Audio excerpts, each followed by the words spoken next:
તમારું સ્વાગત છે રેખાના રસોડે। આજે છે ને આપણે દૂધી ચણાની દાળનું શાક બનાવવાનું છે અને આ રીતે બનાવશો ને તો 2 રોટલી ખાતા હશો ને તો 4 રોટલી ખાશો। તો ચાલો મારી રીતથી બનાવીએ દૂધી ચણાની દાળનું શાક। તો જો મેં અહીંયા આવડી નાની દૂધી લીધી છે 250 જેટલી અને આ ચણાની દાળ છે જે મેં રાત્રે જ પલાળી દીધી હતી અને આ જે આપણે બેઝ મસાલા જોતા હોય એ। પછી આ છે લીલું લસણ, આદુ અને મરચી। આને હું આ ખાંડણીમાં ખાંડી લઈશ। ટમેટું છે, લસણની ચટણી છે, ગોળ છે અને તેલ। તો ચાલો હવે રેસીપી ચાલુ કરીએ।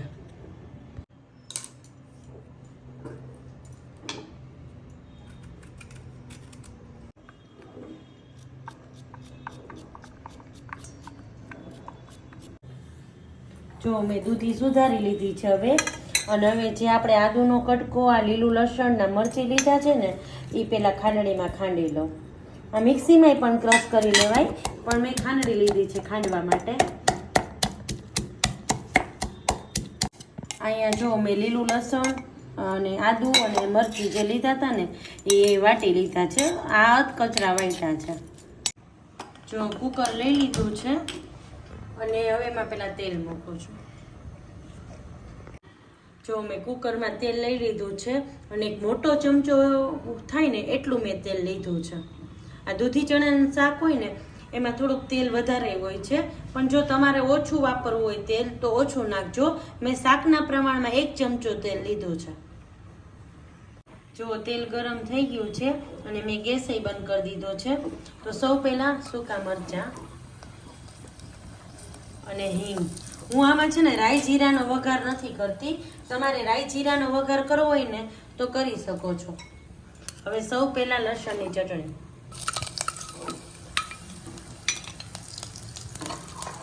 લસણની ચટણી નાખી દીધી છે અને સૌ પહેલાં હું આમાં નાખું છું ચણાની દાળ।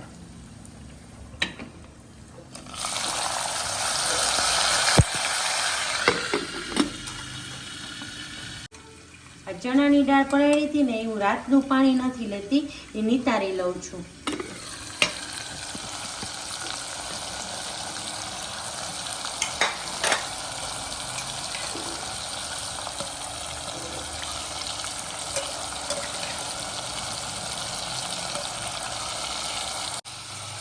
ચણાની દાળ છે ને પાણીમાં નિતારીને લઈ લીધી છે।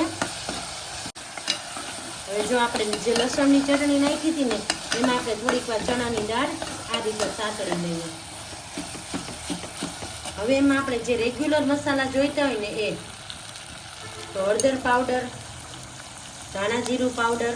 હવે જો આમાં હું છે ને કોરી ચટણી નથી નાખવાની, લસણની ચટણી નાખી છે અને આ જે લીલું લસણ, આદુ અને મરચાંની પેસ્ટ હતી એ। જો તમે લસણ ન ખાતા હોય તો કોરી ચટણી નાખજો અને લસણ છે ને સ્કીપ કરી દેવાનું। હવે ટમેટું,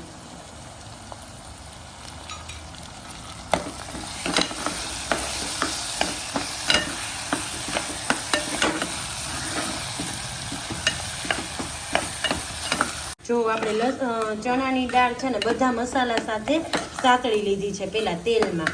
હવે આને છે ને અડધી મિનિટ જેવું થઈ ગયું છે, તેલ જેવો છૂટું પડી ગયું છે। હવે આપણે દૂધી નાખવાની છે। જો દૂધી નાખી દીધી છે અને હવે આપણે છે ને આ શાક આ રીતે ચલાવી લેવાનું છે।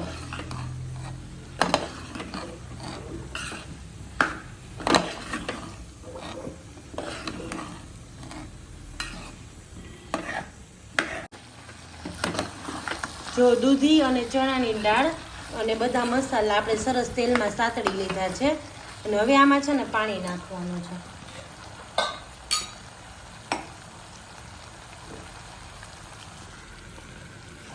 આ ખાંડણીમાં જે મેં ખાંડ્યું હતું ને એમાં થોડું પાણી લઈ લઉં છું। એટલું પાણી તો નહીં થાય। જો ચણાની દાળ હોય એટલે આપણે છે ને 1 વિસલ વધારે જ મારવાની હોય અને રાત્રે પલાળી દીધી છે એટલે ચણાની દાળ સોફ્ટ થઈ ગઈ છે અને તો પણ એને 2 વિસલ વધારે મારવી જ પડે।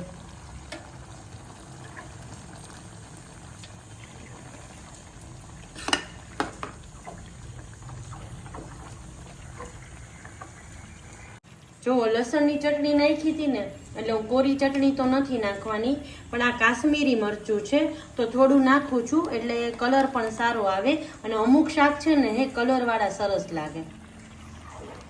જો આમાં મેં અડધી ચમચી જેટલું કાશ્મીરી મરચું નાખ્યું છે, જે બિલકુલ તીખું હોતું નથી.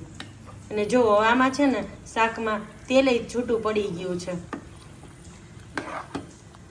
આમાં મેં છે ને અડધા ગ્લાસ ઉપર પાણી નાખ્યું છે.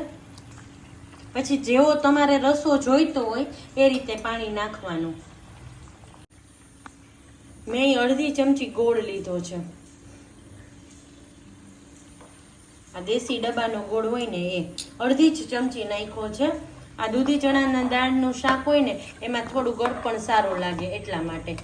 જો તમે ગળપણ ન ખાતા હોય તો એ પણ ગોળ પણ સ્કીપ કરી શકો છો, પણ નાખો તો સરસ લાગશે, ટેસ્ટ પણ સારો આવશે. અને મેં અડધી ચમચી જેટલો જ ગોળ લીધો છે. જો આમાં છે ને હવે 4 વિસલ વગાડી લેવાની છે. જો 4 વિસલ વાગી ગઈ છે અને વરાળ રિલીઝ થઈ ગઈ છે. આપણે કુકર ખોલી લઈએ.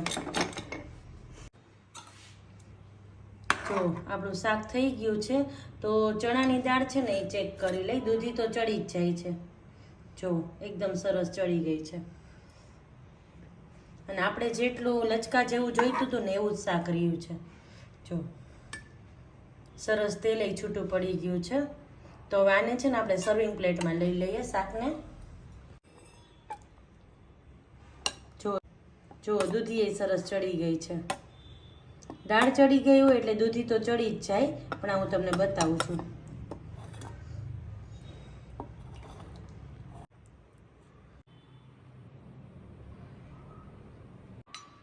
ગરમા ગરમ તૈયાર છે આપણું દૂધી ચણાની દાળનું શાક, એકદમ સરસ ખાટું મીઠું. તો જો તમને મારી આજની રેસીપી ગમી હોય તો મારી ચેનલને લાઈક કરજો, શેર કરજો, સબસ્ક્રાઈબ કરજો અને આ રીતે એકવારથી જરૂરથી ટ્રાય કરજો. તો ચાલો નવા વિડીયો સાથે ફરીથી મળીશું. ત્યાં સુધી આવજો.